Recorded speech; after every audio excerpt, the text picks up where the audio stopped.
आज की इस कहानी में मनुष्य और जानवर में कामुकता के बारे में बताया गया है। आदमी सेक्स को दबाने के कारण ही बंध गया और जकड़न गया। और यही वजह है, पशुओं की तो सेक्स की कोई अवधि होती है, कोई पीरियड होता है। वर्ष में आदमी की ना कोई अवधि है और न ही कोई पीरियड। आदमी 24 घंटे 12 महीने सेक्सुअल है। सारे जानवरों में कोई जानवर ऐसा नहीं है कि जो 12 महीने और 24 घंटे कामुकता से भरा हुआ हो। उसका वक्त है, उसकी ऋतु है, वह आती है और चली जाती है, और फिर उसका स्मरण भी खो जाता है।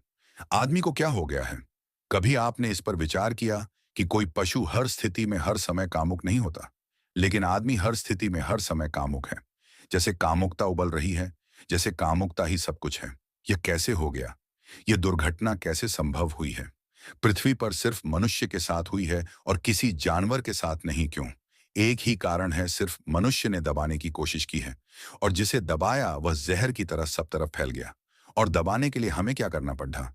दबाने के लिए हमें निंदा करनी पड़ी, दबाने के लिए हमें गाली देनी पड़ी, दबाने के लिए हमें अपमानजनक भावनाएं पैदा करनी पड़ी।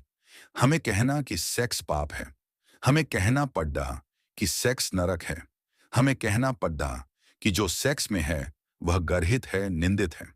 हमें ये सारी गालियां खोजनी पड़ी, तभी हम दबाने में सफल हो सके। और हमें ख्याल भी नहीं कि इन निंदाओं और गालियों के कारण हमारा सारा जीवन जहर से भर गया।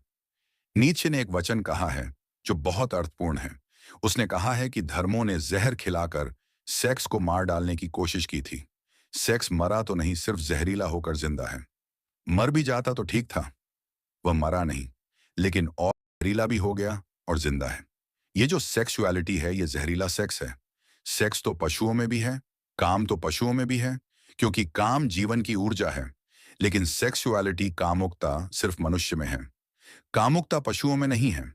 पशुओं की आंखों में देखें, वहां कामुकता दिखाई नहीं पड़ेगी।